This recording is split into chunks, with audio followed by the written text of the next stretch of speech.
ಛತ್ರಪತಿ ಶಿವಾಜಿ ಮಹಾರಾಜ್. ಈ ಹೆಸರು ಕೇಳಿದ ತಕ್ಷಣ ನಮಗೆ ನೆನಪಾಗೋದೇ ಧೈರ್ಯ, ಸ್ವಾಭಿಮಾನ ಅಲ್ವಾ?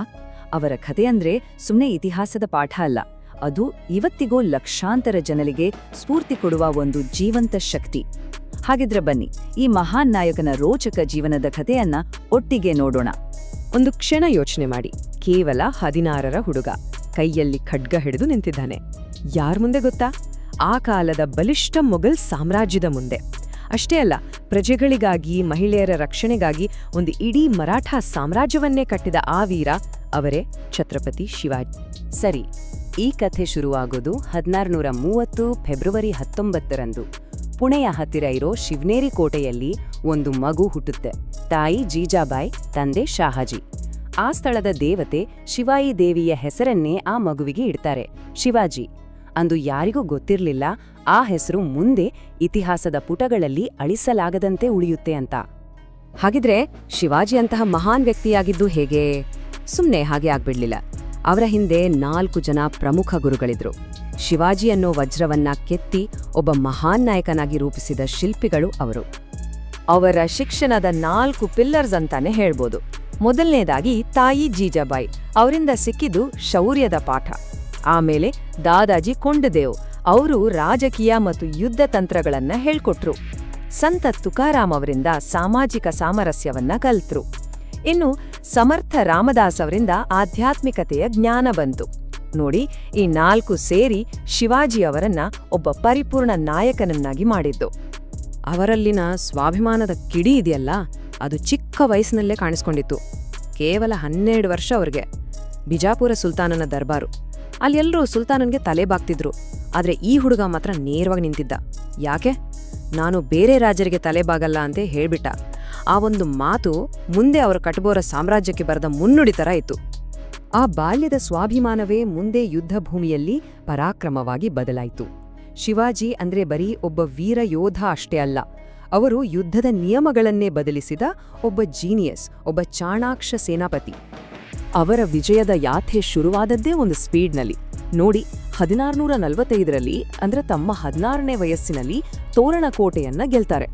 ಜಸ್ಟ್ 2 ವರ್ಷದಲ್ಲಿ ಕೊಂಡಾಣ, ರಾಜ್ಗಢ 2 ಕೋಟೆಗಳು ಅವರ ಕೈಗೆ.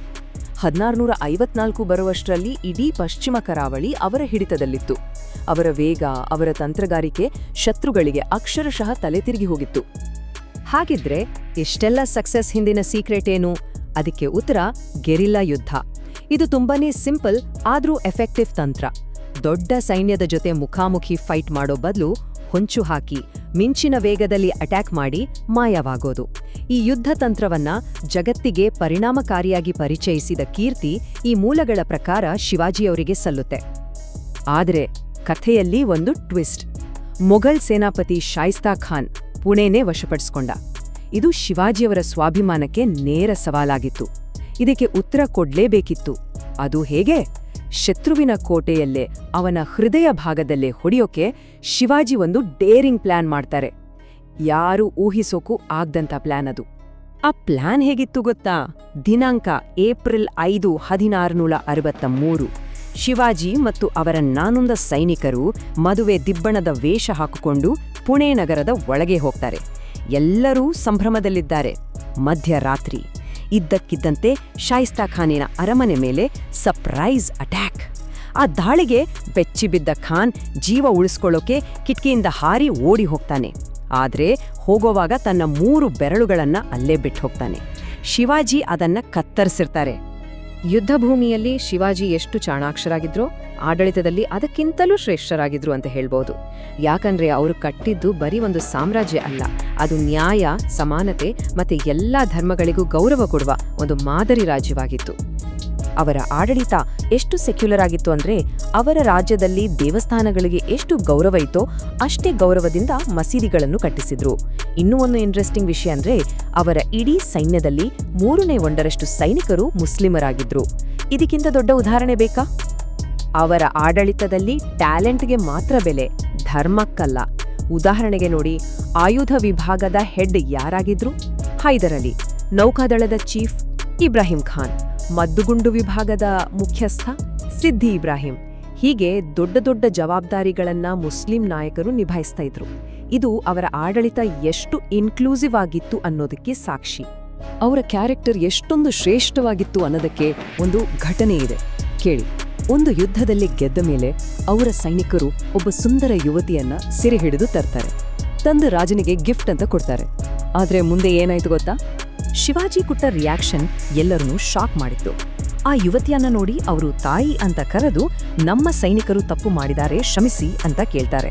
ಅಷ್ಟೇ ಅಲ್ಲ, ಆಕೆಗೆ ಎಲ್ಲಾ ಗೌರವಗಳನ್ನ ಕೊಟ್ಟು ಸುರಕ್ಷಿತವಾಗಿ ಅವರ ಮನೆಗೆ ವಾಪಸ್ ಕಳಿಸ್ಕೊಡ್ತಾರೆ. ಯೋಚನೆ ಮಾಡಿ, ಆ ಕಾಲದಲ್ಲಿ ಮಹಿಳೆಯರಿಗೆ ಇಷ್ಟು ದೊಡ್ಡ ಗೌರವ ಕೊಡೋದು ಅಂದ್ರೆ ಅದು ಸಾಮಾನ್ಯ ವಿಷಯವಾಗಿರ್ಲಿಲ್ಲ. ಅದೊಂದು ಕ್ರಾಂತಿನೇ ಸರಿ.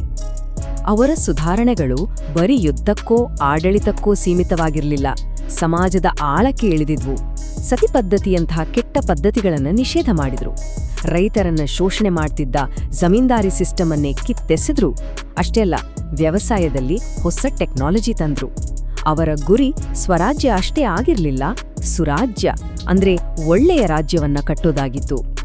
ಆದ್ರೆ ಇಂತಹ ಒಬ್ಬ ಮಹಾನ್ ವ್ಯಕ್ತಿಯ ಜೀವನದ ಕೊನೆ ಅದು ತುಂಬಾನೇ ಹಠಾತ್ತಾಗಿ ನಿಗೂಢವಾಗಿ ನಡೆದೋಯ್ತು. ಅದು ಇವತ್ತಿಗೂ ಒಂದು ಬಗೆಹರಿಯದ ರಹಸ್ಯವಾಗಿಯೇ ಉಳಿದಿದೆ. ಸೊ ಪ್ರಶ್ನೆ ಇಷ್ಟೇ, ಛತ್ರಪತಿ ಶಿವಾಜಿ ನಿಧನರಾಗಿದ್ದು ಹೇಗೆ? ಈ ಒಂದು ಪ್ರಶ್ನೆಗೆ ಇವತ್ತಿಗೂ ಇತಿಹಾಸದ ಪುಟಗಳಲ್ಲಿ ಖಚಿತವಾದ ಉತ್ತರ ಸಿಕ್ಕಿಲ್ಲ. ಆ ಘಟನೆ ನಡೆದಿದ್ದು ತುಂಬಾನೇ ಸಡನ್ ಆಗಿ.